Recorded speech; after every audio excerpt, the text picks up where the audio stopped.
Olá, pessoal, sejam bem-vindos a mais um podcast. Eu, Eduardo Hirossi, Eu, Paulo Pinceta. Eu, José Ayrton. dando continuidade ao RPPS.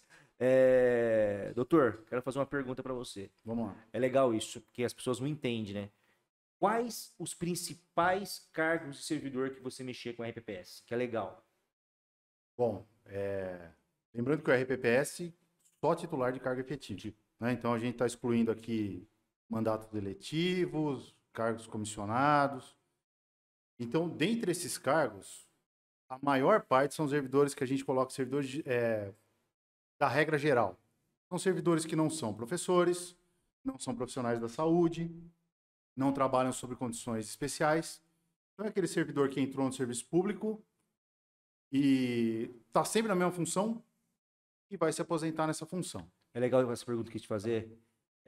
Foi bem calculada. Por quê? Porque as pessoas acham que o RPPS só tem professor, médico, dentista, tá? Então tem várias áreas aí.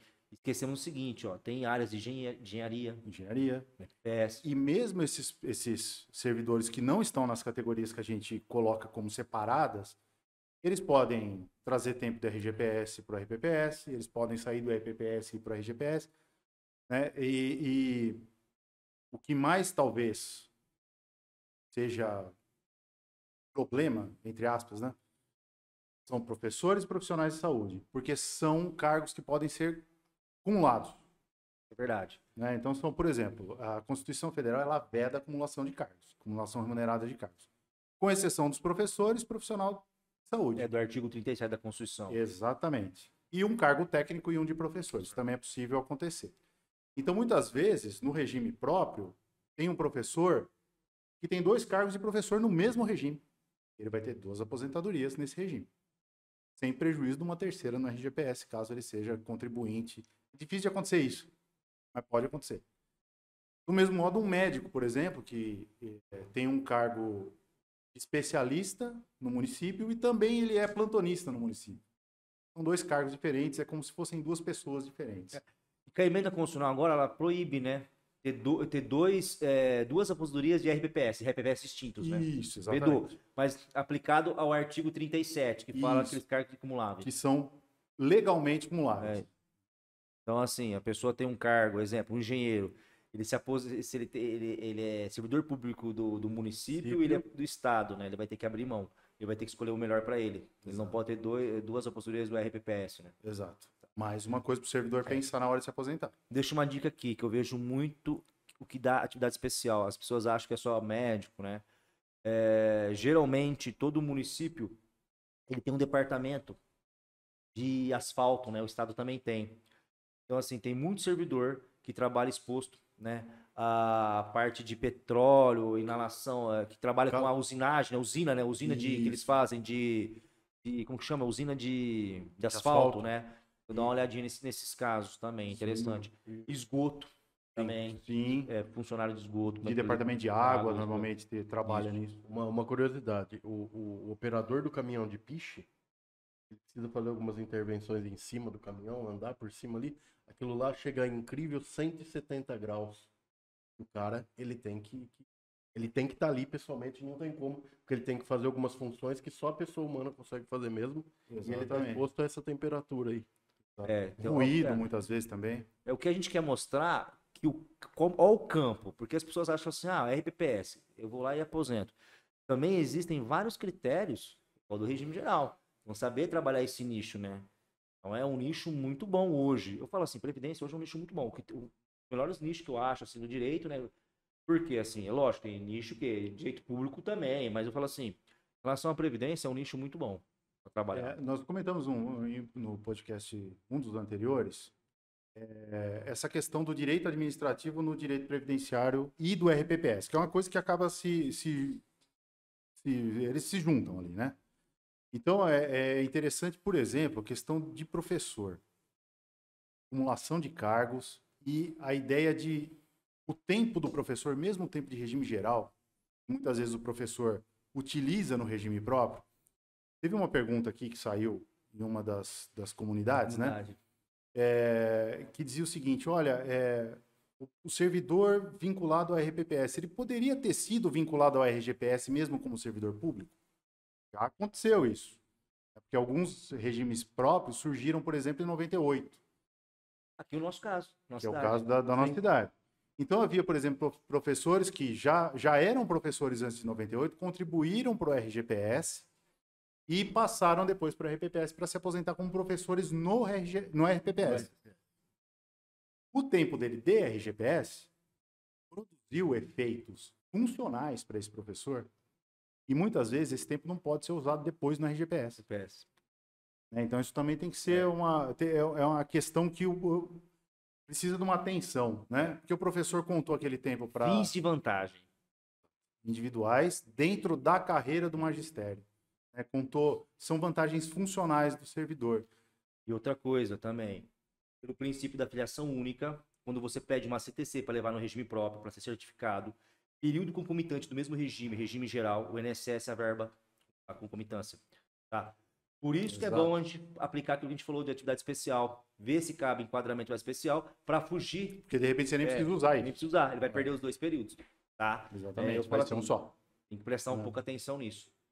Eu falo, cara, a gente fala, é diferente, não é tão, como dizer assim, é muito diferente. Não é muito diferente, é muito próximo, né? Sim, tem muita Lógico, coisa que é regime próxima. geral, regime próprio é muito próximo. Assim, e é legal sempre dar uma averiguada se cabe alguns conceitos do regime geral no regime próprio. Porque também nós mencionamos isso em podcasts anteriores. Olha, o regime próprio ele normalmente é mais vantajoso para o servidor. E de fato era, né? Era mais vantajoso na questão de aposentadoria, né? Agora, essa afirmação não pode ser 100% objetiva.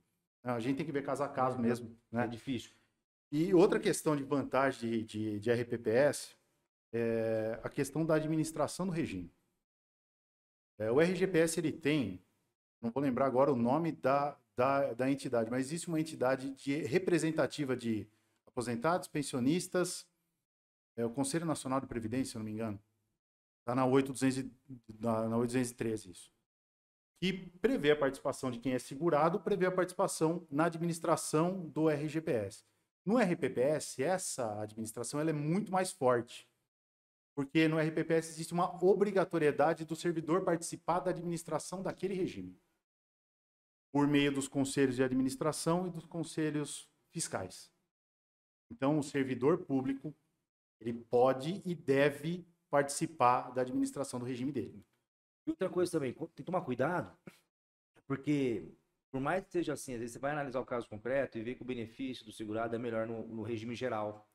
Só que é o seguinte, tem que ver também em relação ao plano de saúde, né? Porque se você se aposentar pelo RPPS, você mantém o plano de saúde, né? Tem aquilo Isso, em também. muitos casos existe isso. E é muito vantajoso, dependendo do caso. Hoje você fala, hoje não vou precisar. É um cálculo que não pode ser deixado de lado. Exatamente. Então, assim, eu sempre oriento, eu falo assim, você vai perder o plano de saúde, você concorda com isso? Fala, hoje não preciso, tá.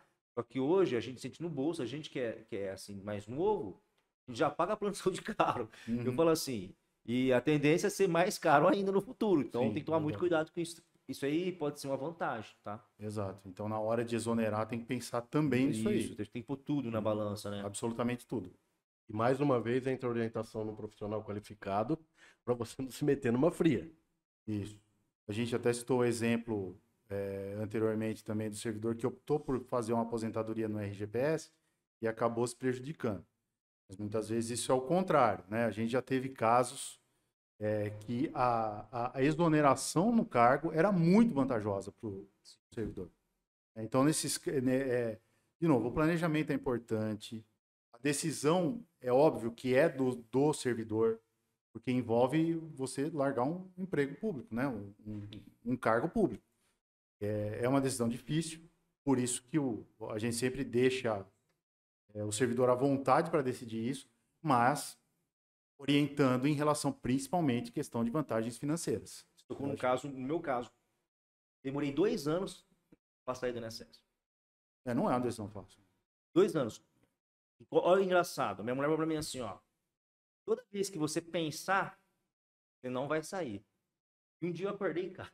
Falou, é hoje. Eu acordei e eu falei, eu vou lá e eu vou protocolar a minha exoneração. Ninguém acreditou, eu protocolei. E gerente não acreditou, gerente geral, ninguém acreditou, todo mundo ligou pra mim. Protocolei minha exoneração. Sim, eu não me arrependi. E eu não pensei. Eu falei, ó, a partir do momento que eu protocolar minha exoneração, eu não vou ficar pensando em mais nada. Esquece. Saiu, saiu. Por quê? Porque, pô, fiz passar concurso, cara. Duas crianças pequenas e tal. Mas assim, mas eu já tinha um projeto já que eu queria fazer.